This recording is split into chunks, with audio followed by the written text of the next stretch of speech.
안녕하십니까. 터놓고 말합시다의 아나운서 함윤호입니다. 제22대 국회의원 선거가 이제 38일 앞으로 다가왔습니다. 이런 가운데 후보자들의 공방전이 뜨겁게 펼쳐지고 있죠. 하지만 이번에도 선거구 획정이 늦어졌고요. 전북은 가까스로 현행 열석을 유지하게 됐습니다만 일부 선거구는 조정이 불가피한 상황을 맞았습니다. 아울러 더불어민주당의 지각 공천으로 후보자와 유권자들의 혼선도 깊어지고 있습니다. 무엇보다 민주당이 아닌 다른 정당들은 후보자를 내기도 쉽지 않아서 지난 지방선거 때처럼 싱거운 본선으로 마무리되진 않을지도 우려가 되고 있죠. 자, 오늘 터놓고 말합시다. 월간 정치 토크 시간으로 선거구 획정 결과와 더불어민주당의 공천 상황, 또 각 지역의 경선구도 살펴드리겠습니다.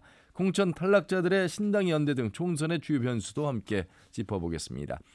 오늘 방송은 사전 녹음으로 진행하고 있습니다. 방송 당일의 정치적 상황과 조금은 달라질 수 있다는 점 양해해서 들어주시길 바라겠습니다.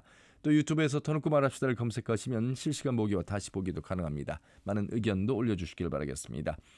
토론에 들어가기 앞서 도민들은 선거구 획정과 공천 등 총선을 앞둔 정치권의 상황 어떻게 바라보고 계신지 김세별 리포터의 도민 인서트로 함께 들어보시죠.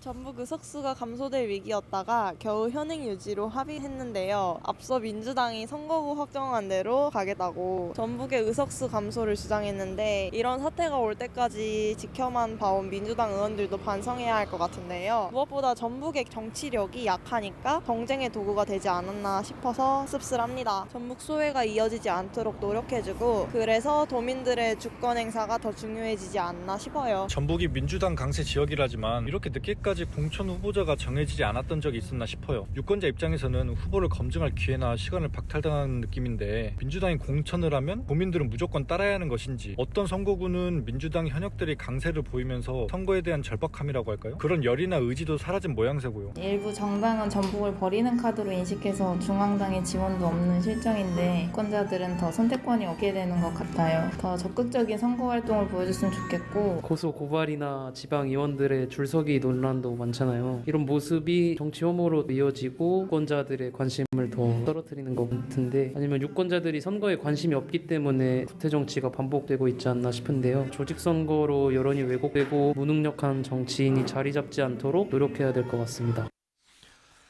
네, 총선을 앞둔 전북 정치권을 바라보는 도민들의 목소리를 들으셨습니다. 오늘 두 분과 함께 토론해 보겠습니다. 전북일보 이경재 개건논설위원 어서 오십시오. 네, 안녕하십니까. 참여자치 전북 시민연대 김영기 대표님 어서 오십시오. 네, 안녕하십니까. 예.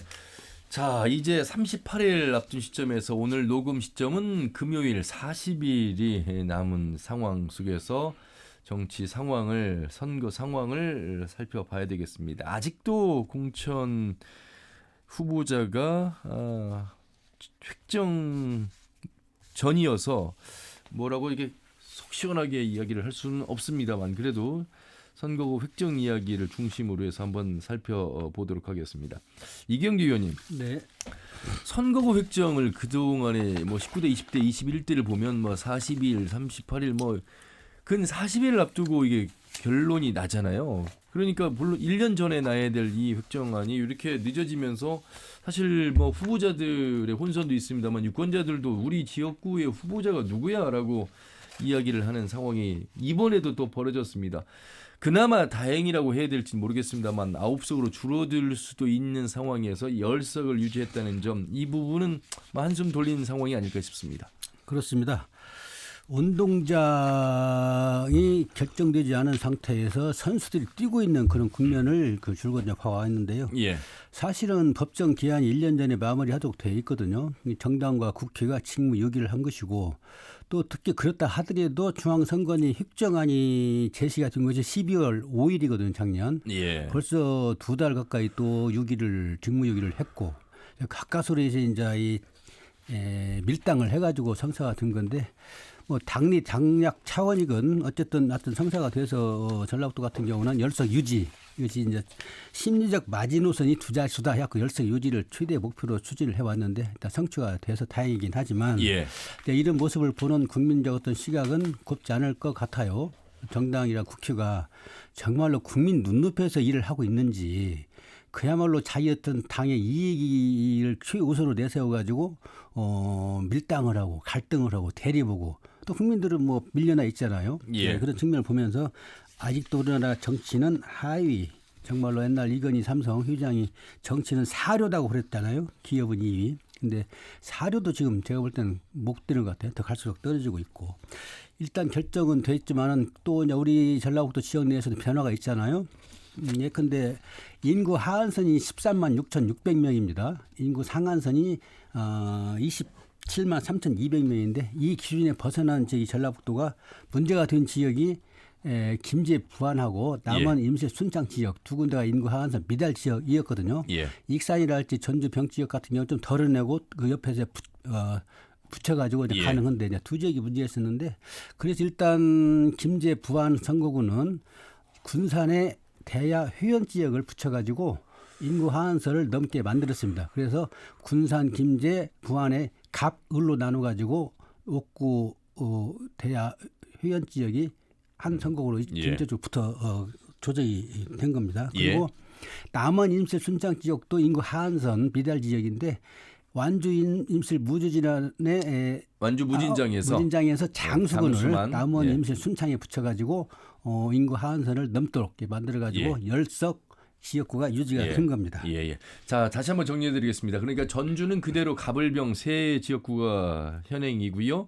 군산, 김제, 부안이 하나의 이제 지역구로서 갑과 을로 나누게 됩니다. 말씀하신 대로 회원 대야가 을로 지정이 되면서 두 곳 유지하게 됐고요. 익산은 갑을 그리고 정읍, 고창 그대로 진행이 되고 남원, 임실, 순창에 장수가 붙었습니다. 그리고 완주, 진안, 무주로 구성이 된 10개 지역구 선거구 획정을 살펴봤습니다. 자, 이렇게 되면 이제 그동안에 뛰었던 운동장이 좀 이제 달라지는 곳들이 이제 발생을 했잖아요. 뭐 붙기도 하고 떨어지기도 하고 여기에서 오는 어떤 변수들을 어떻게 좀 봐야 되겠습니다. 전북은 실제적으로 9석으로 됐을 때 전 지역구가 거의 다 바뀌는 상황이었고요. 맞습니다. 예. 그 10석으로 되면은 이미 예측 가능한 어떤 변화거든요. 이미 그 10석으로 가능하려면 이전부터 이미 군산의 대야와 해연면을 김제 부안과 엮어야 한다는 이야기들이 있었고 그다음에 완주 무진장에서도 임순남을 위해서 장수를 띄워줘야 한다는 것들이 이미 오래전에 이야기가 돼 왔고 익산과 전주는 경계를 다시 조정하는 문제니까 뭐 큰 문제가 없었잖아요. 그래서 다행스럽게도 전라북도는 그 이미 지금 선거 운동을 하고 있는 사람들이 예측 가능한 범위에서 운동을 할 수 있게 된 게 그 열석이 갖고 있는 또 효과 중에 하나라고 볼 수 있을 것 같습니다.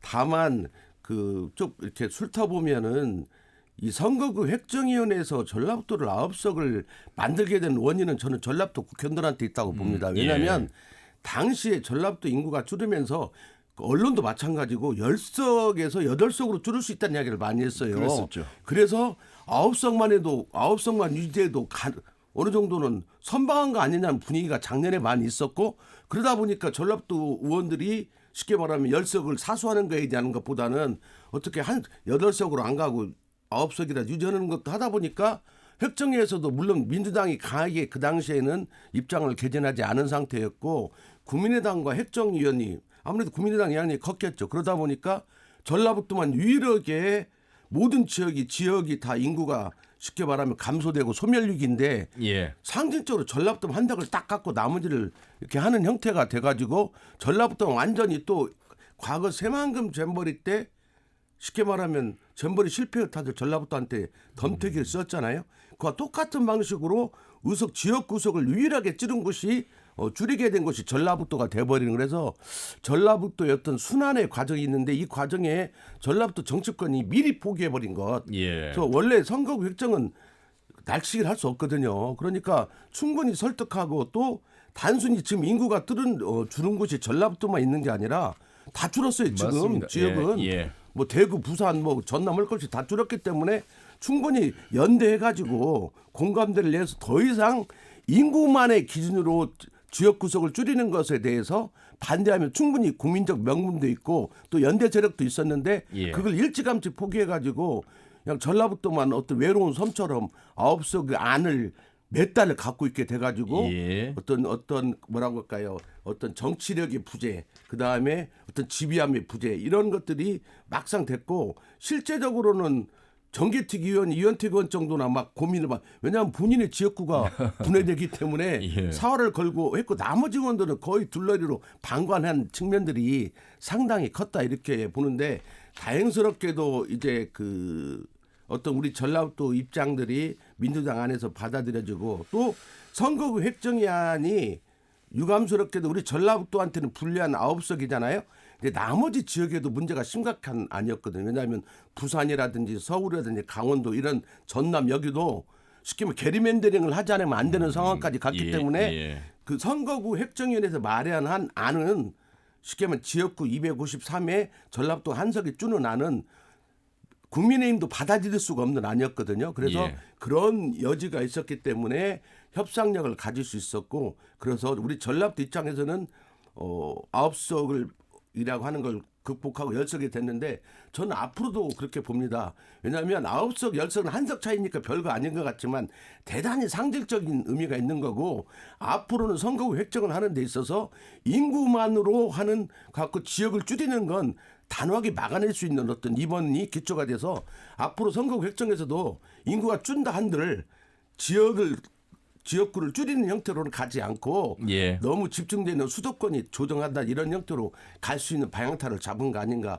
그렇게 하는 생각이 들고 아무튼 간에 뭐 정치권이 마지막이라도 노력을 해서 예. 10석을 사수한 건 의미가 있다고 봅니다. 자, 그러니까 이제 인구의 표의 등가성 때문에 인구 수로 하한선 13만 5천 대략 상한선 27만 이 안에 이제 충족을 하지 못하면 이제 병합을 통해서 복합 선거구로서의 한석을 유지해야 되는 상황 때문에 그런데 말이죠. 우리 전북이 한때 국회 의석수가 24석을 보유했었던 때도 있습니다. 4대 5대 국회. 그런데 2016년 20대 때 이제 10석으로 이제 이게 계속 줄어왔죠. 인구가 줄어들기 때문에. 그러면 4년 후에 이경규 의원님 한번 고민을 해봐야 되는데 지금 이 다시 새롭게 재편된 선거구는 4년 후에는 걱정이 없는 것일까? 이게 이제 한번 예측이 힘듭니다. 인구 감소 속도를 저희가 정확하게 예측할 수가 없기 때문에 10석을 언제까지 유지할 수 있을 것인가 여기에 대해서는 미지수입니다. 어떻게 우리가 좀 준비를 해야 되는 것인지 준비가 될 수 있는 것인지 궁금합니다. 그래서 이제 이런 문제에 부딪힐 때마다 이제 근본적인 어떤 문제 해결, 법제화하는 문제죠. 이제 그런 문제를 제기하는데 국회의원들이 이렇게 첨예하게 대립하다가 선거가 끝나버리면 또 흐지부지 그러니까요. 언제 그랬냐는 듯이 다 예. 잊어버리거든요. 그게 이제 문제인데 일단 4년 뒤에도 또 이 문제가 불거질 거예요. 왜냐하면 지난 4년 전에 21대 국회의원 선거를 앞두고도 이 문제가 불거져 가지고 농사노촌의 대표성, 지역 대표성 맞습니다. 문제가 호남도 마찬가지고 영남도 마찬가지고 이해관계가 맞아 떨어져 가지고 어떤 특례 인정하면서 그 현재 10석을 유지를 했거든요. 예. 근데 4년 뒤에도 이 문제가 다시 또 불거질 거고 아마 더 심각한 국면이 올 수도 있을 수가 있어요. 그래서 이제는 이번 국회에서는 새로 탄생하는 국회에서는 근본적인 제도적 장치를 만들어야 된다. 그게 뭐냐면은 농산어촌의 지역 대표성 문제를 확보할 수 있는 장치. 예. 그거는 인구만 기준으로 할 게 아니고 어떤 그런 지역 대표성도 크게 못지않은 중요성을 갖고 있다. 그래서 지금 우리가 공직선거법의 획정과 관련해서는 25조에 그 임의적인 할 수 있다 뭐 이렇게 지금 규정이 돼 있거든요. 예, 하지만 예. 그거를 인구 어떤 등가성도 중요하지만 지역의 대표성, 농산어촌의 대표성 이런 문제를 해야 된다라는 강제적인 어떤 그 규정을 바꿀 필요가 있다. 이 문제를 예. 국회에서 좀 타치를 해야 되는 문제가 숙제로 넘겨져 있고요. 만약 이런 문제가 장치가 안 되면은 예컨대 이번에 그 중앙선관위 획정안을 보면은 강원도 같은 경우에 속초, 철원, 화천, 양구, 인제, 고성 6개 시군이 한 선거구로 묶어져 있거든요.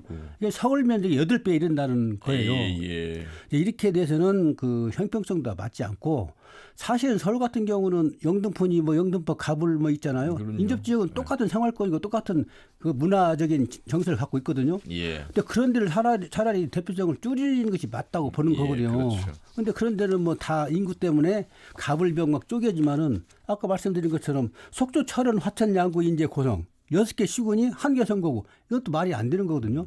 그래서 이거는 인구만 기준으로 하기 때문에 이런 현상이 발생을 하는데 이런 것을 제어하고 어떤 지역의 대표성을 반영할 예. 수 있는 그걸 법제화해야 된다. 이게 숙제를 지금 남겨준 그런 이번 선거 획정 좀 과정이었습니다. 중요한 예, 예. 문제니까 좀 보충을 하면은요. 근데 이제 말씀은 이제 너무나 당연한 이야기인데 지금 인구 문제가 이렇게 부각된 헌법재판소 판결 때문에 그러잖아요. 예, 예. 상한선 하한선 그 2대1 이 구조 때문에 쉽게 말하면 도시 우리나라는 특수하게 도시에 집중적으로 인구가 있고 그렇죠. 농어촌은 그러는데 이런 문제로 아까 이제 강원도 같은 이번에 다행히 우리 전라북도가 열척이 되면서 강원도는 좀 나눠지게 됐어요. 6개의 지자체가 한 선거구를 만드는 건 이제 않게 됐거든요.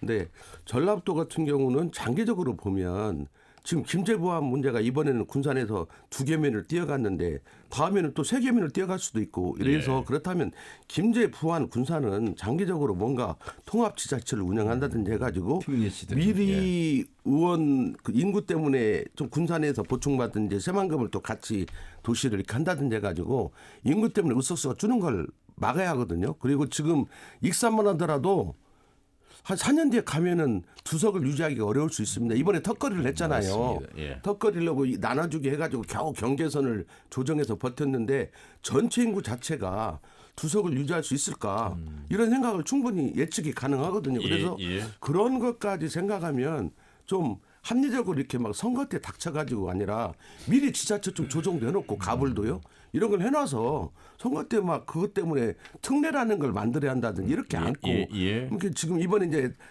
장수가 임순남으로 갔기 때문에 당분간은 좀 숨을 쉬겠죠.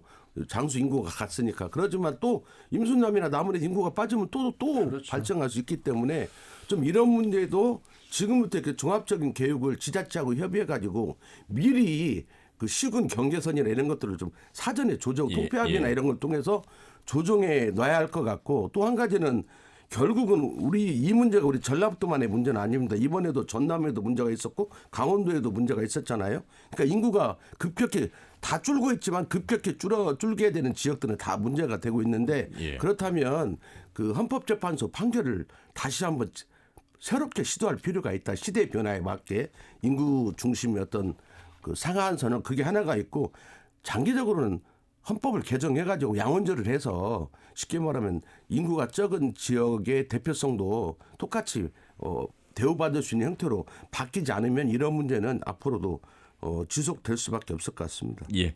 사실 그래서 며칠 전에 더 특별한 정보 톡톡톡 녹화를 군산시 강인준 시장과 방송을 하면서 사실 이런 부분들에 대한 언급을 방송에서는 하지 않았습니다만 미리 이제 준비해야 되는 것에 대해서 오래전부터 이야기를 해왔다. 근데 이것이 정치적인 어떤 이해관계로 따져서는 안 되고 우리 전북을 위한 전체적인 이익이 무엇인지 미리미리 준비해야 된다. 이런 말씀들을 자치단장끼리는 하고는 있었는데 이게 쉽지는 않았다는 그런 말씀을 하셨습니다. 특히나 익산, 군산, 김제, 부안, 이호 서부 권역의 어떤 벨트로 인한 어떤 시너지 이런 부분들은 미리 이제 선거구 획정과도 더불어서 준비를 해야 되는 대목인 것 같습니다. 사전 준비가 필요한데 왜 그게 안 되냐면요. 국회의원들이 자기 어떤 첨예한 이해관계가 얽혀 있기 때문에 못하는 거예요. 꺼내지를 못하다. 이번 획정안을 보니까 국회의원들끼리 자기 어떤 머릿속에 그림만 있지 그걸 세상에 드러내놔가지고 공론화 과정을 붙이지 못하는 거예요. 예컨대 이원택 의원 같은 경우는 부안 김제잖아요. 이원택 의원은 전조구 붙이는 것도 상당히 선호를 했어요. 근데 결국은 안 되잖아요. 안호영 의원 같은 경우는 장소가 아주 그 충성도가 높은 자기 지역구예요. 관리도 잘 해왔고. 근데 이번에 또 넘기잖아. 또 넘어가자. 이런 문제 때문에 꺼내놓고 얘기를 못하는 거예요. 그래서 이 문제는 적어도 이 지역 사회가 어떤 언론이랄지 학계랄지 시민사회단체가 그 사전에 적어도 한 1년 전부터 어떤 공론 과정을 발표해야 될 어떤 숙제도 따라 던겨질 문제고 국회의원들한테 맡겨두고는 절대 안 된다. 이런 문제를 제기를 할 수가 있겠습니다. 자, 우리 지역 10석이 확정된 상황에서 10곳의 지역구 상황을 확정적으로 저희가 다 지금 후보들을 살펴드릴 수는 없고요. 일단 10석이 확정이 된 부분 속에서 그래도 지금 현재까지 나온 이야기를 중심으로 살펴보겠습니다. 우선 말이죠. 우리 지역은 민주당의 텃밭, 민주당에 대한 지지가 강한 곳이어서 민주당의 경선이 더 이제 관심사가 되는 대목입니다. 물론 본선도 중요하긴 합니다만 민주당이 어떻게 경선을 치르느냐. 사실 민주당은 선출직공직자평가위원회를 통해서 이미 하위 명단이 공개는 되지 않았습니다만 당사자에게 전달이 됐고 그로 인한 불협화음이 일고 있습니다. 우리 지금 38일 남았다고 했는데요. 익산 가불만 민주당의 후보자가 정해졌고 나머지 지금 정해진 곳이 없습니다. 이제 뭐 경선을 해야 되는 그런 상황에서 조심스럽게 이야기를 해봐야 되는데 왜 이렇게 물론 이제 선거구 획정이 정해지지 않아서 그렇다는 이야기를 해드렸습니다만 그래도 그렇지 이렇게 늦어지는 이유는 무엇일까? 선거구 획정과 상관없는 지역구도 있었단 말이죠. 자 하나하나 살펴보도록 하겠습니다. 김영기 대표님. 예. 실제적으로 우리 전라북도 같은 경우에 선거구 획정이 늦어지는 건 중앙 정치를 좌지우지할 정도의 정치를 갖고 있는 일단 국회의원이 없었습니다. 예. 그러니까 쉽게 말하면 또 표적이 되는 쉽게 말하면 강력한 친문도 없고 강력한 친명도 없다 보니까 민주당 내에서 보면 다 고만고만한 사람들이 있기 때문에 쉽게 말하면 선거운동 초기 단계에 있어서의 뭔 공천 학살 과정에서 좀 빗겨나 있고 그러니까 무색무취가 많다는 거죠. 한마디로 그러니까 큰 비중이 없는 거고 다만 있었다면 올드보이 교환이 있었는데 그 올드보이 교환도 우리 정동영 의원이나 유성애 의원보다는 박지원의 어떤 유지 이런 것들이 훨씬 더 크게 부각돼 있었고 올드보이도 수도권에서 올드보이들의 어떤 친명과 친문의 관련 속에서의 어떤 친문 올드보이들의 어떤 퇴출 이런 것들이 더 주요한 이슈가 되면서 전북은 쉽게 말하면 전남도 마찬가지예요. 광주는 했지만 선거구 획정을 핑계로 해가지고 다 뒤로 밀려나 있었다는 거라고 보면 될 것 같거든요. 그리고 여기는 실제 공천하면 거의 당선과 연동이 되기 때문에 이번 선거 구도에서 크게 그러니까 이게 지금 전라북도 비극인데요. 예. 선거 구도에서 전북은 항상 요주의 지역이 아니라는 거죠. 그리고 쟁점이 되는 지역도 아니고 상대당과 직접 뭐 아니면 도 싸움을 하는 것도 아니기 때문에 항상 공천에서 비중이 없는 거예요. 왜냐하면 누구를 공천해도 공천만 하면 당락과 거의 연결이 돼버리기 때문에 관심사인데 수도권은 근데 굉장히 중요하잖아요. 그렇죠. 거기는 어떤 세력 어떤 사람이 공천에 따라서 당의 명운을 좌우할 수 있는 곳이기 때문에 숫자도 많고 그런 측면에서 계속 전북은 어떻게 보면 관심거리에서 멀어지고 있는데 이번에도 그런 생각이 들더라고요. 뭐냐면 충청도를 보니까 공천을 많이 했어요. 나름대로 여러 가지 하는데 우리 전라북도는 왜냐하면 충청도는 강력한 경쟁이 발생하는 맞습니다. 구도잖아요. 예. 그러다 보니까 상당히 공천 과정이 중요하고 당선 가능성도 봐야 하고 이런 문제가 있는데 뭐 전라북도는 을구에서 나타나듯이 뭐 갑자기 듣도 보던 사람이 내려와도 전혀 하등에 문제가 없는 곳이잖아요. 전라북천으로 와도 뭐 거의 당선권 안에 들어가 버리고 뭐 이런 문제가 있기 때문에 참 이 유권자들이 우리가 이게 지금 30년 이야기 해봤자 소용도 없는 이야기지만 워낙 어떤 특정 정당의 단세가 강하니까 근데 우리 전라북도 유권자들이 변화하지 않으면 전라북도는 가장 먼저 소멸하는 지역이 될 것 같습니다. 왜냐하면 정치력을 잃은 지역이 살아남을 수가 없거든요. 결국은 이렇게 가다 보면 그나마 지역에서 목소리 큰 전남 광주권이나 대전권한테 이제 정치적으로 완전히 먹히고 지역이 점점 내용적으로는 경제적으로나 정치적으로 분할돼가는 구도로 가지 않나 이런 생각을 이번에 또 한번 절실하게 해보고 진짜 의원들 나와 있는 입 후보자 몇 명들을 봐도 중앙 정치의 비중 예산이 한 명도 없어요. 그게 참 심각한 문제인데 과거에는 어쨌든 간에 어떤 철학적인 배경을 차치하고도 이철승도 있었고 뭐 김원기도 있었고 다양한 한때 또 정동영 의장이 있었죠. 그때 그 당시에. 근데 지금 최근에 몇 년 뒤에 와가지고는 진짜 어떤 도토리 키재기하고 있는 지역 정치권. 그래서 뭐냐면 마치 국회의원들이 동네 시의원 역할을 하고 있고 중앙정치 문제에서는 거의 역할을 못하는 어떤 구조가 더 어떻게 보면 강화되지 않을까 해서 걱정되는 면이 많습니다. 다선의 뭐 선수가 되어야만 역할을 한 것은 아니고 초선도 얼마든지 할 수 있는데 그렇죠. 불구하고 초재선인 우리 전북의 현역들에 대한 평가를 해주셨는데 일단 말이죠. 중앙당 입장에서 보면 전북은 뭐 믿고 보는 어떤 선거 이런 이미지가 강하고 유권자들도 또 그렇게 또 지지를 하고 있어서 아울러서 유권자들이 뽑을 수 있는 선택적 대안도 또 넓지 않은 곳이 또 전북의 선거구란 말이죠. 그렇다 보니까 공천을 맨 마지막에 하는 방식으로 가고 있습니다. 그래서 아직도 공천이 이제 결정이 안 돼 있고 경선 컷오프 후보자들이 이제서야 나오고 있어서 1대1 구도 뭐 이런 구도가 이제 만들어지고 있습니다.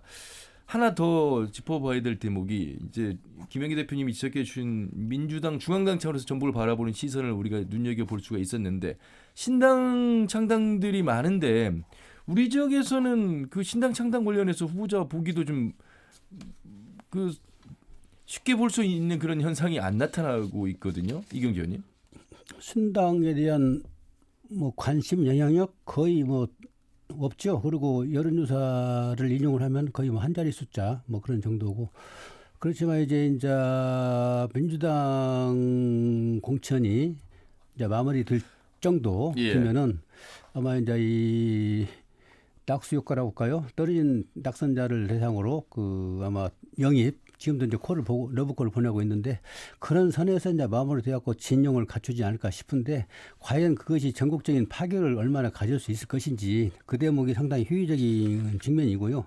자, 우리가 문제를 이제 우리 지역 내로 돌려보면은 이제 정치 역량의 어떤 강화가 가장 최대의 화제고 그러려면 어떻게 해야 될 것인가라는 것이 선거 때마다 총선 때마다 던져지는 그런 숙제 아니겠습니까? 예. 근데 우리 유권자들은 그렇게 깊이 생각을 하지 않는 것 같아요. 사석에서는 얼마나 이제 그런 얘기 하는데 선거 때만 되면은 다시 또 이렇게 원상회복 돌아오고 그래서 이런 꼴을 지금 저는 꼴이라고 그러는데 이런 꼴을 당하고 있는 것이다. 예를 들면은 이번 선거구 획정과 관련해서도 민주당이 국민의힘과 협상을 하면서 최후의 이제 교착 상태에 빠지니까 최후의 카드를 던졌지 않습니까? 홍익표 원내대표가. 예. 그때 나온 얘기가 선거구 협상안을 받아들이겠다. 물론 전술 전략적 측면도 있지만 국민의힘이 안 받으면 그대로 가는 거예요. 그게 전라북도 9석이란 말이에요. 예. 전라북도는 주머니 속에 공깃돌이에요 이게. 왜 공깃돌 인식을 받냐. 전라북도가 호남이 경쟁 구도가 아니기 때문에 그런 거예요.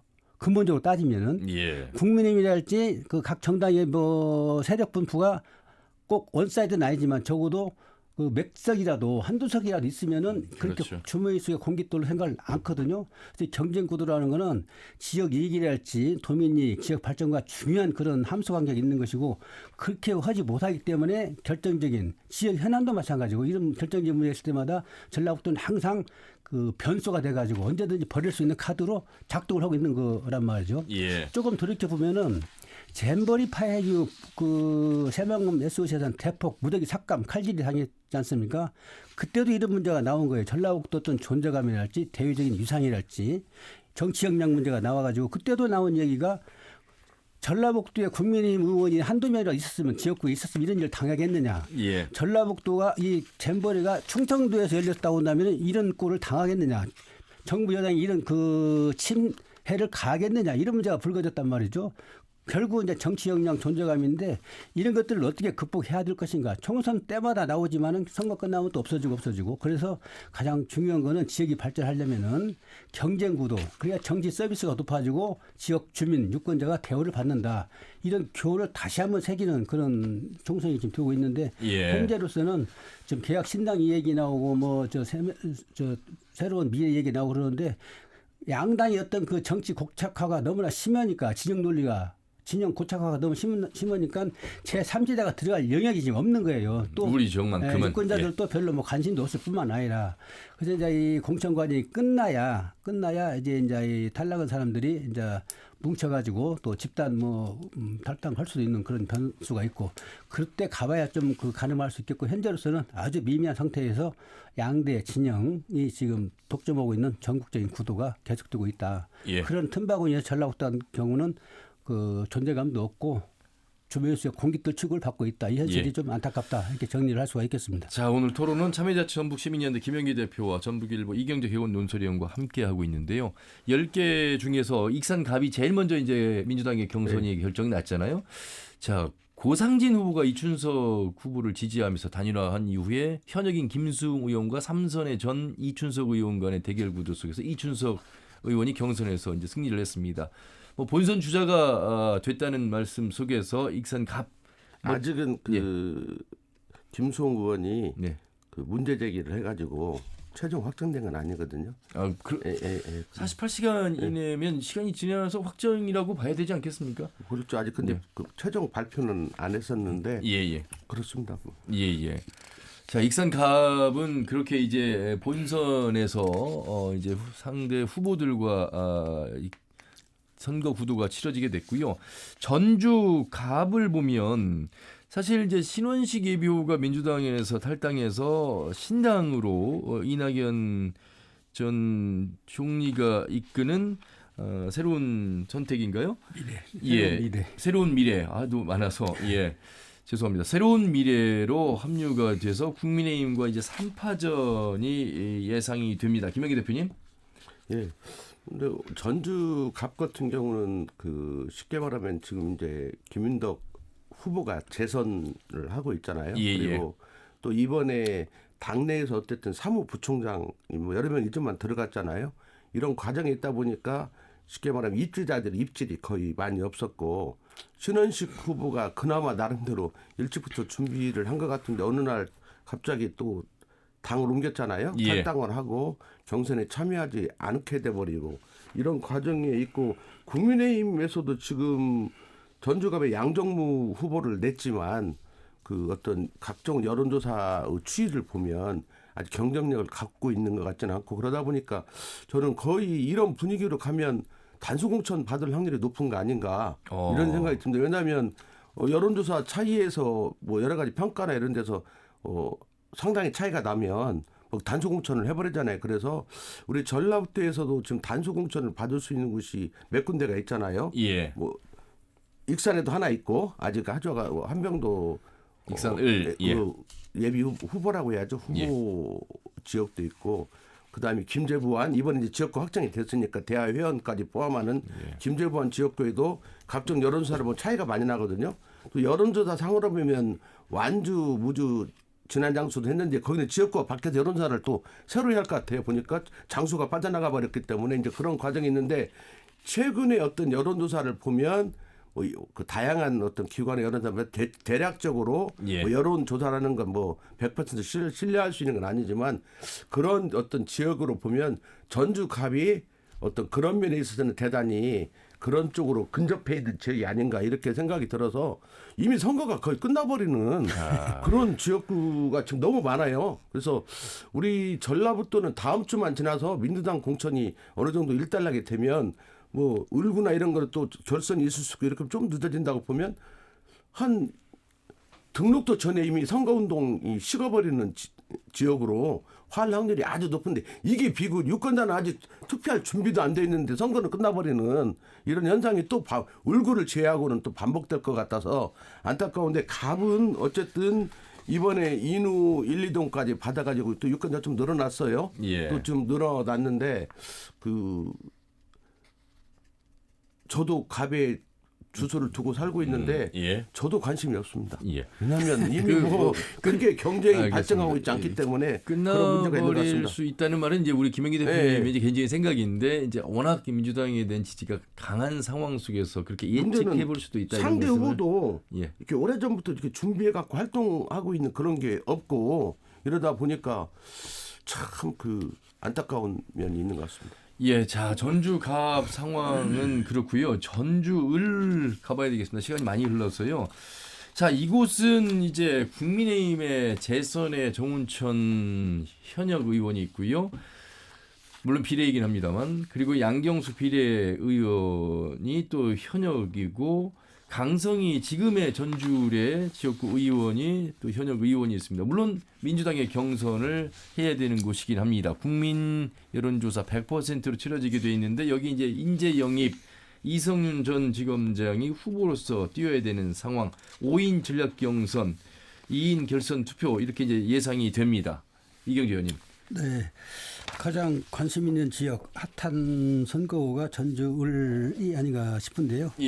이유는 이제 현역 간 대결 또 정당 간 대결 다자구도가 지금 형성이 돼 있어가지고 공천 이후에도 투표 선거일까지 끝까지 아마 그 레이스를 촘촘히 이제 펼쳐야 될 지역이기 때문에 관심을 받고 있고 관심은 대상 일단 아까 말씀하신 것처럼 정운천 국민의힘에서는 정운천 의원이 공천을 받아서 이제 출진을 하게 돼 있고 현역은 지금 진보당의 강성희 의원입니다. 역시 출마선을 한 상태고 이제 관심은 민주당에서 누가 공천을 받아서 나가느냐 하는데 이제 민주당이 정리를 했지 않습니까? 양경숙, 이덕춘, 고정윤, 최영재 이성윤 이 예. 5명을 경선 대상자로 분류해서 그 3월 3일, 4일 아마 그 여론조사를 할 것 같아요. 근데 이제 여기서 또 하나 관심은 이성윤 전 서울중앙지검장이 인재영입 케이스란 말이죠. 인재영입위원장은 이재명 대표고 인재영입 케이스로 여기다 지금 내보내는 거예요. 근데 글쎄 그 의미는 이성윤을 여기다가 꼽겠다는 의미가 상당히 강한 성격인데 예. 또 하나는 인재 영입해가지고 윤석열 어떤 대립각을 내가 가장 적임자다고 하는 이성윤을 왜 전주 의뢰다 박냐 내리꽂느냐 예. 이런 경우라면 적어도 이 스나이퍼 저격수로서 수도권이랄지 국민의 어떤 그런 대결, 적전제. 그런 예. 지역에 예컨대 이제 서초랄지 용산이랄지 이런 데 보내야 맞지 않냐. 이런 이제 의견이 있는 그런 양분화된 그런 평가가 있는 상황에서 민주당이 이제 앞으로 경선을 치러지게 되는데 그렇다고 한다면 양경숙, 이덕준, 고정윤, 최영재 이 정말 4년 내내 그 경선 준비를 해온 선거 준비를 해온 사람들은 또 어떻게 해야 되느냐. 뭐 이런 문제가 있어요. 물론 이제 민주당은 똑같은 조건에서 경선을 치른다는 입장이긴 하지만 그래서 이런 문제를 보면은 정말로 어떤 그 편향적이고 자기 중심적이고 이런 공천을 행사하기 때문에 민주당이 과연 옛날처럼 그런 정서적 어떤 흡입 효과 지지를 받을 수 있겠는가. 그렇지 않아도 지금 공천 과정에서 친명 비명 얼마나 시끄럽습니까. 그리고 또 들여다보면은 비명 다 천액이라고 이제 비판이 받고 있고 그래서 이것을 공천을 잘해야 그 선거 결과도 좋게 이어지고 예. 아마 22대 선거는 정말 그 중요한 선거고 또 향후 대선까지 이어지는 선거일 텐데 국민적 어떤 눈높이에서 했으면 좋겠다는 욕심을 갖고 있지만은 현재 돌아가는 걸 보면은 특히 전주을 같은 경우도 과연 이 국민적 눈높이냐 그건 아니라고 보고 있고요. 다만 이제 100% 국민 경선 5명 그 결과를 두고 봐야 되겠지만은 저 뭐 누구라고 얘기할 수 없지만 저는 뻔한 결과 나오지 않겠나 저는 전망을 합니다. 그것도 이경재 의원님의 개인적인 생각이시고요. 자, 전주울 민주당 1차 경선은 4일, 5일, 6일이고요. 결선 투표는 1차 경선 후에 48시간 이후에 치러집니다. 그러니까 우리는 7일, 8일 늦어도 전주울의 후보자를 민주당의 경선 승리 본선 후보자를 알 수가 있겠습니다. 100% 국민 참여로 치러집니다. 그러니까 전주울의 유권자 여러분들의 이제 참여로 이루어진다는 말씀을 드리겠습니다.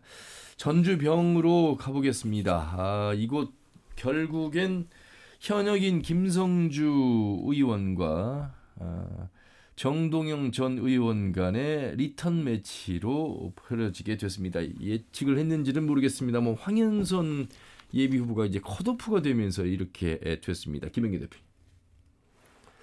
그 실제 덕진 이제 전주병은 예. 그나마 우리 전라북도에서는 상당히 관심 지역 중에 하나라고 볼 수가 있습니다. 이번에는 같은 당에서 경쟁을 하고 있는데 그 정동영 의원과 김성주 의원이 그 이전에는 국민의 당으로 예. 또 아니면 그 민생당으로 해서 김성주 의원과 붙어가지고 한 번은 이기고 한 번은 지는 그런 효과들을 나타냈는데 이번에 보면 그 국민의힘당은 후보를 준비할 것처럼 예비후 등록을 하지 않았거든요. 그래서 없고 녹색정의당에서 한병옥 후보가 이렇게 활동을 하는 것 같고, 근데 여론조사 지표로는 크게 문제가 되지 않는 상황. 이었고 그래서 현재는 이제 민주당 후보로 그 김성주 의원, 정동영 후보, 김성주 후보, 그다음에 황현선 후보 이렇게 3인이 이제 주요하게 경쟁들을 하고 있었는데 대창 각종 여론조사 지표를 보면 그 정동영 후보하고 김성주 후보가 오차범위 내에서 각축을 벌이는 걸로 많이 나타나고 있습니다. KBS 여론조사를 보니까 거의 같게 나왔더라고요. 적합도 같게 나왔고 그 황현선 후보가 좀 약간 좀 처진 형태로 이렇게 가지만 황현선 후보도 신인 치고는 두 자릿수 여론 어떤 지지는 꾸준히 받아왔던 건데요. 최근에 그 정동영 후보하고 김성주 후보가 치열하게 붙으면서 황현선 후보 어떤 지지율이 좀 하락하는 추세를 보이고 있는 게 현실인 것 같습니다. 근데 전체적으로 보면 현재 민주당의 어떤 중앙당의 어떤 상황들을 보면 친문에 대해서 아주 강력하게 지금 거의 뭐 축출하다시피 하고 있는 그런 어떤 흐름을 본다면 그런 것들은 황현선 후보한테는 아주 불리하게 작용해서 진짜 컷오프 위험도 있을 수 있지 않나. 예. 왜냐하면 대표적인 또 조국 맨이고 뭐 청와대 문재인 정부 때 청와대에 있었고 지금도 조국의 어떤 비서실장을 거의 자처하고 있고 홍보나 이런 과정도 그런 연관성을 많이 이야기해왔기 때문에 실제적으로는 조국 신당으로 가는 게 맞지 않았을까 이런 생각도 드는데 예. 그 어쨌든 그런 위험성이 현재 존재하고 있는 곳인 것 같습니다. 예. 자, 두 가지 정도를 저희가 지금 녹음 시점에서 확실치가 않아서요. 이춘석 예비후보가 익산갑 공천장을 받긴 했습니다. 그런데 김승 예비후보의 재심 결과가 아직 나오지 않은 것으로 나와 있고요. 황현선 전주병 예비후보 컷오프 이야기가 발표는 안 된 것으로 좀 나오고 있어서 이 부분에 대해서는 다시 한번 정정을 해서 확실한 결과가 나오는 대로 또 말씀을 드리도록 하겠습니다. 자, 그래서 1대1 구도 이게 지금 세 번째 리턴 매치입니다. 워낙 또 중요한 곳이어서 하나 좀 포함을 한다면은요. 우리 정동영 후보는 지금 중앙 뉴스에도 계속 나오고 있거든요. 박지원 후보와 함께 저 두 분의 올드보이가 과연 경선에 참여할 수 있느냐 없느냐. 박지원 후보는 경선만 붙여주라는 이야기를 이미 6개월 전부터 한 사람이잖아요. 예. 그러니까 그래서 저는 중앙당이 너무 친문과 친명이 붙고 있기 때문에 도리어 살아날 확률이 높다. 저는 그런 생각을 했어요.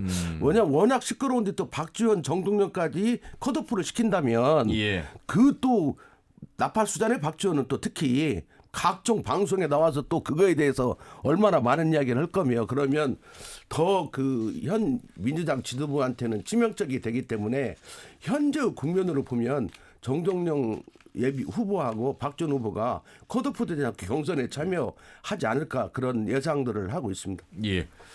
그러면 이 지금 금요일 오전 11시 이 시각에서 정동영 예비후보의 경선은 확정입니까? 아니면 배제될 수도 있는 겁니까? 지금은 배제 최근까지 뉴스를 보면 예.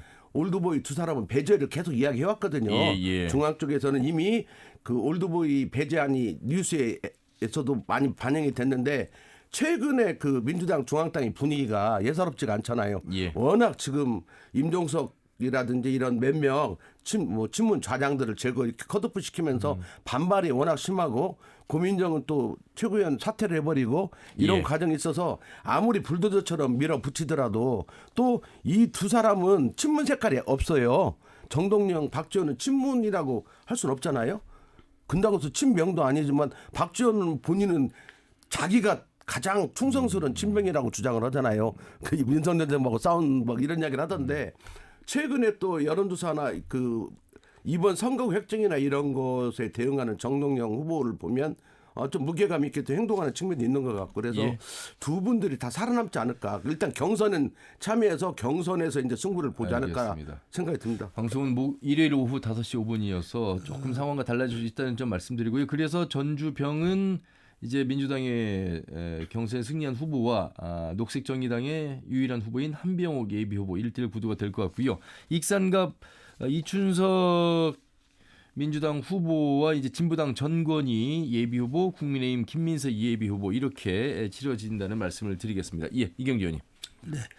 저 전주 병 지역은 우리가 지금 녹음하는 시점에서는 아마 경선 대상으로 분류가 되어 있는 상태고 최고위원회에 그 재가를 남겨두고 있는 시점에서 방송을 하고 있다는 거 말씀을 드려야 되겠고요. 예.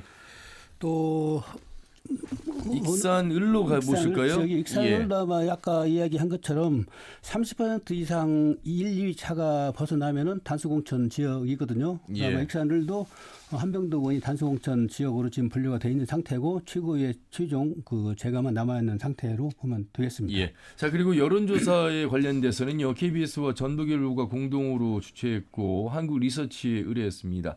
자세한 내용은 중앙선거 여론조사 공정심의위원회 홈페이지에 게시되어 있습니다. 참고하시길 바라겠습니다.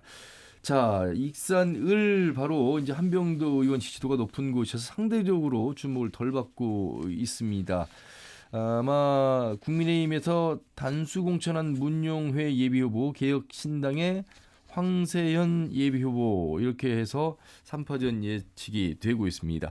정읍고창 가보겠습니다. 이곳 참 전현직의 또 매치가 형성이 됐습니다. 1대1 지금 민주당의 공천을 두고 치열한 후보 간의 각축전을 벌이고 있는데 이외에도 상당히 많은 또 후보가 있는 곳이어서 김영기 대표님. 예, 지금 정읍 고창에는 민주당 안에도 뭐 지금 현역 의원이 윤준병 의원 있고요. 또 유성엽 전 의원 있고 뭐 그다음에 유재석, 황치현, 예. 후보 있고 국민의힘에는 또 최영훈 예비후보가 있고 자유통일당에도 정우영 예비후보 또 무소속까지 안재룡 예비후보들에서 많은 사람이 있지만 그 KBS 전국일보 합동 여론조사라든지 그 이전에 다양한 여론조사를 보면 압도적으로 두 분이 윤준명 후보하고 유성엽 후보가 앞서 오차 범위에서 접전을 벌이고 있고 어느 때는 유성엽 후보가 이렇게 앞서가는 여론조사도 많이 나오고 있는데 다만 오차 범위인데 그래서 이 두 분이 쉽게 말하면 어떤 최종 후보로 될 경선 후보로 될 확률이 높은 것은 사실인 것 같습니다. 다만 아직 이제 최종 발표들이 남아 있고 이래서 봐야 하는데 또 이제 현역 의원 평가 문제들이 있잖아요.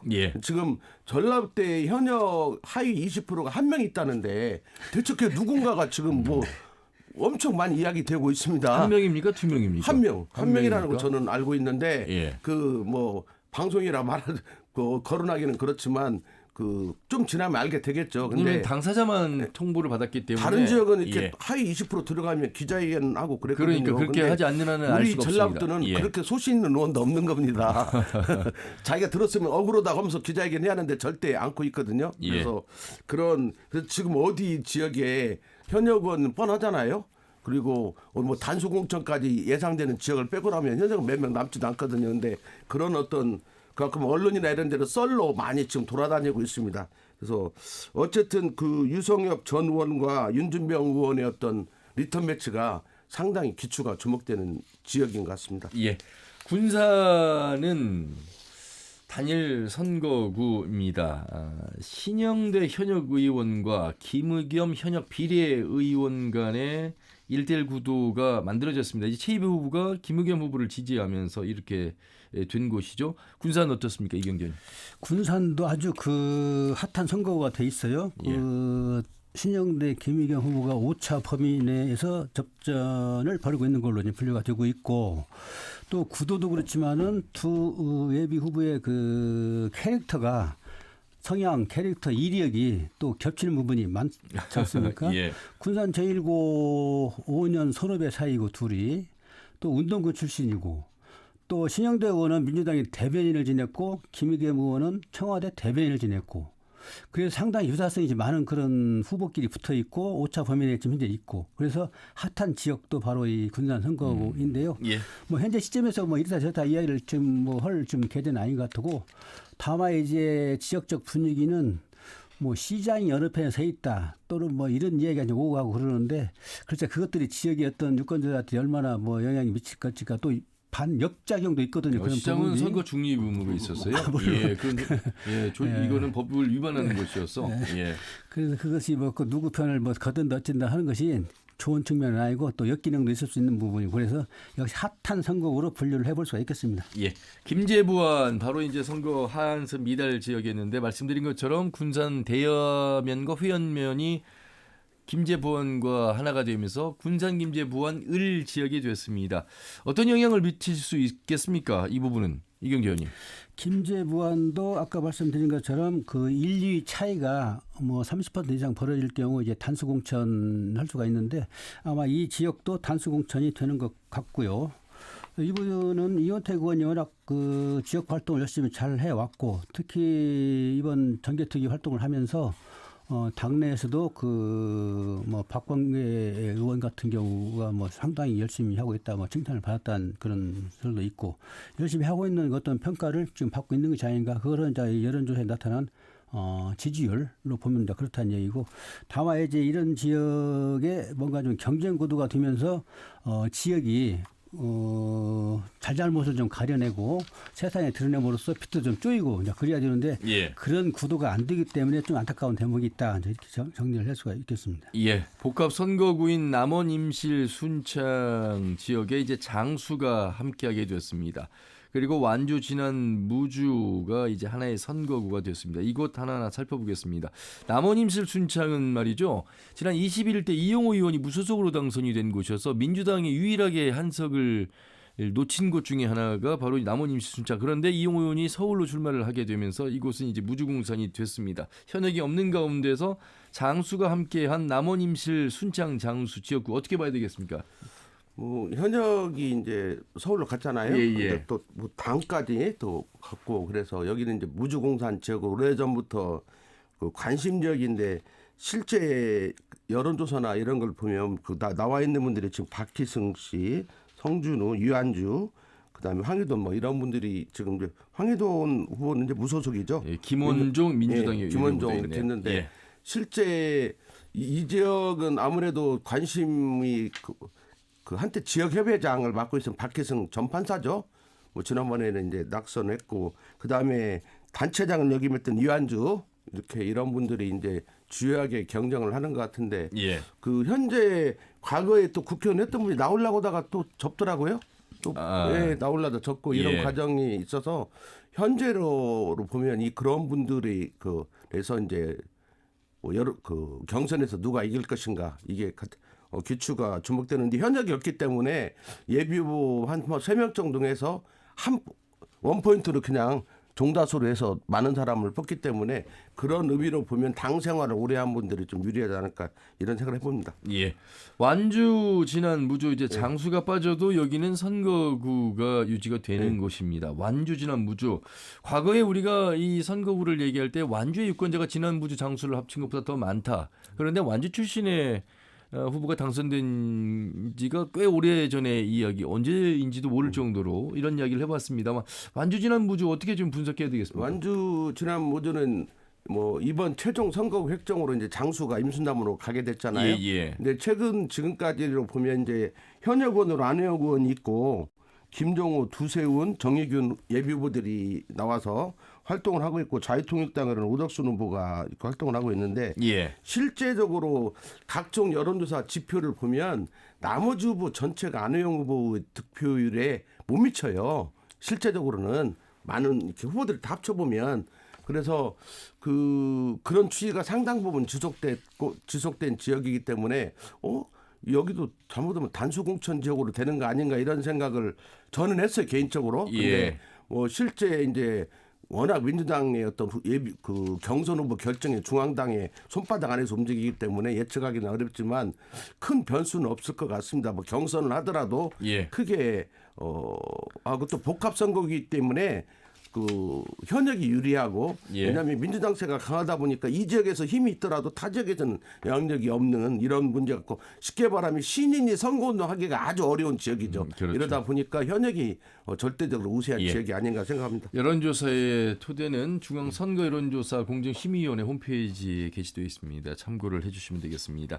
자, 이렇게 해서 이제 10곳에 아직 뭐 공천이 정확히 결정이 되지 않은 상태에서 짚어드렸습니다. 상황과 조금 달라질 수 있다는 점을 양해해 주시기 바라겠습니다. 자, 마무리 말씀을 좀 들어야 될 시간입니다. 자, 이 민주당의 강성 속에서 이번 총선 글쎄요 어떻게 이루어질까? 여러분들은 어떤 후보를 뽑으시겠습니까? 이경재 의원님. 저는 우리 지역이 너무나 정치력이 약화돼 가지고 항상 휘둘리고 어떤 지역의 현안들이 불거질 때마다 뭔가 좀 명쾌하게 답을 못 내리고 이렇게 질질 끌려가고 그러는데 이 총선을 계기로 총선이라는 건 이제 권력을 재창출하는 거 아닙니까? 그래서 정치력이 강화되는 쪽으로 좀 우리 유권자분들도 많이 좀 생각을 해주셨으면 좋겠고요. 예. 또 인물 사람 평가도 중요하지만 지역의 고민 현안들이 많이 있지 않습니까? 그걸 해결할 수 있는 사람들을 좀 천착해서 선택을 해줬으면 좋겠다. 저는 개인적으로 생각을 합니다. 예. 김영규 대표님. 근데 선거가 이제 경선 과정에 있어서는 이제 다음 주부터 거의 모든 지역이 그 경선 전화 여론조사를 하잖아요. 예. 그래서 우리 이때만이라도 우리 그 지금 지역을 사랑하는 우리 바른 유권자들이 오는 전화를 귀찮아하지 말고 받아서 자기들의 의사표현을 정확히 함으로써 객관적인 어떤 도민, 유권자들 의견이 경선 여론조사에 반영될 수 있도록 했으면 하는 바람이 있고요. 어차피 그 우리 지역의 현재 정치 구도가 이렇다 하더라도 예. 그 안에서라도 최선의 선택이 될 수 있도록 어떤 노력하는 모습의 전라북도가 되었으면 합니다. 예. 여러분의 표심을 정하는데 저희 털고 말합시다도 함께 하겠습니다. 자, 오늘 두 말씀 여기까지 듣겠습니다. 고맙습니다. 감사합니다. 네, 감사합니다. 전북일보 이경재 개원연설위원, 참여자치 전북 희민연대 김영희 대표와 함께했습니다. 털고 말합시다는 다음 주 일요일 오후 5시 5분에 인사드리죠. 함윤호였습니다. 고맙습니다.